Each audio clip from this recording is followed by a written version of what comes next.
On the 5th of July 1969, one of the world's most celebrated African labor leader turned politician, Thomas Mboya, was tracked down and killed by assassins' bullet at Chaani's pharmacy on Government Road, now Moi Avenue, Kenya. The assassin, Nahashon Isaac Njenga Njoroge, was arrested, tried and executed. But his famous question, "Why don't you go after the big man?" would continue to puzzle Kenyans and the rest of Africa to this day. Many people think that the big man is Jomo Kenyatta. I am sorry, it is not Jomo Kenyatta. In this edition of Hisple Media, we revisit the story of the assassination of Thomas Mboya by his own boy and the mystery surrounding his murder 55 years on. We will try to identify the so-called big man who ordered the hit on Mboya. Please come with me, Gabriel here. Thomas Joseph Odiambo Mboya was born in the colonial sisal farm on the 15th of August 1930 near the town of Thika in what was called the White Highlands of Kenya. His parents, Leonidas Ndiege and Marcella Onyango, were from the Luo ethnic group of Kenya, both of whom were low-income earners working on the colonial sisal farm of Sir Williams Northrop Macmillan, located in what is known today as Juja Farm area. Mboya's father, Leonidas Ndiege, who worked at this farm for 25 years, was later promoted as an overseer in the plantation. When Mboya was 9 years old, his father sent him to a mission school in Kamba region. But before we continue, remember to leave a like on this video and subscribe to Hisple Media as well. You can equally support our effort on this channel by buying us a super thanks or by becoming a channel member for exclusive perks. Thank you. Thomas Mboya began his education in English and history in 1942 at St. Mary's School, a Catholic high school in Yala, Nyanza Province. In 1946, he enrolled at Holy Ghost College, later Mangus High School, where he performed well enough to be admitted to the Cambridge School Certificate Program. In 1948, Mboya enrolled at the Royal Sanitary Institute Medical Training School for sanitary inspectors in Nairobi and became an inspector in 1950. He also enrolled in an economic certificate program at Efficiency Correspondence College of South Africa. After this, he obtained a Trade Union Congress grant to study industrial management at Roskins College in 1955. He returned to Kenya after graduating in 1956 and joined politics at a time when the British colonial authorities were steadily suppressing the Mau Mau rebellion led by the Kenyan Land and Freedom Army. But politics would become his ticket to the coffin. During his tenure at Nairobi City Council, Mboya was chosen as president of the African Staff Association and immediately set about transforming the organization into a trade union known as the Kenyan Local Government Workers Union. This raised his employer's suspicion, but he would quit his job before he was laid off. He was, however, permitted to continue to work as Secretary General for the Kenyan Labour Workers Union before beginning his studies in Britain. During the Mau Mau struggle for independence in 1953, Jomo Kenyatta and other leaders of Kenyan African Union, the KAU, were arrested, and Mboya was requested to lead the KAU and continue the struggle. But the KAU was declared illegal by the government. Mboya then decided to use labor unions to fight for independence. He was elected Secretary General of the Kenyan Federation of Labour, the KFL, the umbrella body of Kenya's trade union. He organized multiple strikes to improve working conditions for African laborers. In order to suppress his actions, the colonial administration attempted to shut down the labor movement. Mboya reached out to other labor leaders across the world, including American Philip Randolph, with whom he was close. He was able to raise funds to build a headquarters for the KFL. In 1956, after Mboya had returned from the United Kingdom, the colonial government allowed black Africans to run for office and served in the Legislative Assembly. Consequently, Tom Mboya was elected from Nairobi. He was elected Secretary of the African Caucus called the African Elected Members Organization, the AEMO, and continued a campaign for independence as well as seeking the release of Jomo Kenyatta and other political prisoners. Mboya's incredible diplomatic skills would be deployed to get support for the independence movement from foreign countries. With only 8 Africans out of 50 members of Legislative Council allowed at the time, Mboya became dissatisfied and began a campaign to increase the numbers.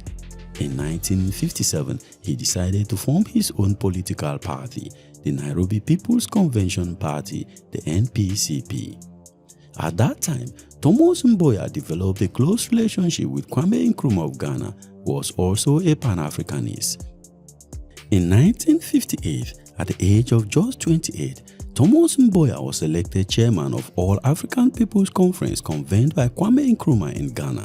And in 1959, Mboya, along with the African American Students Foundation, the AASF, in the United States, organized the Airlift Africa project.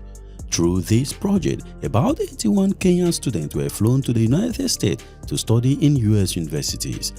Barack Obama's father was a close friend of Mboya's father and a fellow Lu who received a scholarship through the AASF and occasional grants for books and expenses. However, Obama Sr. was not on the first airlift plane in 1959 because he was headed for Hawaii. In 1960, after Thomas Mboya visited Senator Jack Kennedy to ask for assistance, the Kennedy Foundation agreed to support the airlift project. This helped to extend the airlift to Uganda, Tanganyika and Zanzibar, now Tanzania, Northern Rhodesia, now Zambia, Southern Rhodesia, now Zimbabwe, and Nyasaland, now Malawi. Hundreds of African students received scholarship through this program between 1960 and 1963. In 1961, Jomo Kenyatta was released from prison and together with Ojinga Odinga and Mboya's NPCP joined with Kenyan African Union and Kenya Independence Movement and formed the Kenya African National Union, the KANU. This was done to achieve a political party with a national outlook as a country prepared to participate in Kenya's constitutional and independence negotiation at Lancaster House Conference in London. As Secretary General of KANU, Mboya headed the Kenyan delegation and designed the flag for the new republic. After the country's independence on the 12th of December 1963, Mboya, a pre-independence Minister of Labour since 1962, was appointed by the new Prime Minister Jomo Kenyatta as a Member of Parliament for Nairobi Central Constituency, now Kamukunzi Constituency. He later became Minister of Justice and Constitutional Affairs, a position he held from June 1, 1963 to December 1964. A good number of reforms were credited to him. He established Kenya's social security system, a national social security fund. He also established an industrial court to resolve labor disputes. When Kenya became a republic on December 12, 1964, President Jomo Kenyatta assigned Tom Mboya to the Economic Planning and Development Ministry and transferred all powers of his previous Justice Ministry to the Office of Attorney General, led by Charles Mugani Njonjo. Kenyatta and Mboya were prominent proponents of a non-aligned international policy, opposing the blanket application of capitalism and entirely rejecting scientific socialism. In 1966, Tom Mboya was removed from the Economic Planning Ministry and Kibaki became the first full Minister of Commerce and Industry. Thomas Mboya was a man of great oratory and was loved by many. On the 5th of July 1969, one of the world's most celebrated African leader turned politician was tracked down and killed by assassin's bullet at Chaani's pharmacy on Government Road, now Moi Avenue, in Nairobi, Kenya. After his assassination, Kenya would never remain the same again. His death has precipitated the most severe riot in post-independent Kenya's history and had deepened existing ethnic and political divisions to the point that it threatened to break the country apart. His charming personality, his fame, his achievements and popularity had gained him enough following to succeed Jomo Kenyatta, and this may have become his ticket to the coffin. The suspected assassin Nahashon Isaac Njenga Njoroge was arrested and tried in a well stage-managed secret trial and later hanged. But his last words that still puzzled Kenyans and Africans to this day were, "Why don't you go after the big man?" So, who was the big man? And why was Tom Mboya targeted by the so-called big man? We will get to the answers to these questions in a minute. But who was the assassin, Nahashon Isaac Njenga Njoroge? Well, Njenga Njoroge was a one-time Kanu youth winger who was said to have connections with powerful politicians in Kenya. He was trained as a sapper in Vasilevsky Higher Military Academy in Bulgaria. Interestingly, Thomas Mboya was instrumental in the training of his former youth winger turned killer. The manner in which his trial was tightly controlled and stage-managed strongly suggests that there were other forces at play. Njenga appeared in court on August 18, and in a matter of weeks, the trial was over, with Njenga convicted and sentenced to hang. After the speedy trial, the appeal against the sentence was equally handled with great urgency. The execution came on November 8 ahead of other condemned prisoners tried before him. However, rumors that Njenga was secretly flown to Ethiopia have been refuted by his lawyer and one prison officer who claimed to witness the execution. Another significant thing is that records of the trial in the Kenyan National Archive have disappeared, fueling speculations that the state was complicit in Mboya's killing. In many ways, with the death of Mboya, the sense of optimism that had come with independence and somehow survived the ideological discord within Kanu was extinguished. The tenuous idea of solidarity and nation building disintegrated.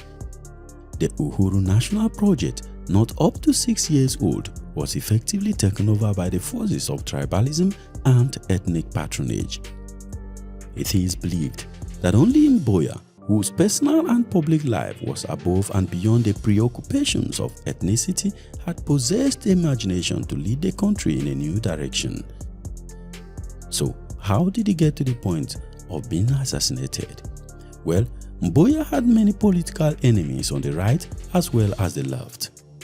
In the mid-1960s, Kenyatta and the Kiambu Mafia had successfully neutralized the left wing of Kanu by assassinating Pinto in 1965 and sidelined Jaramogi Odinga at the Limuru Conference in 1966.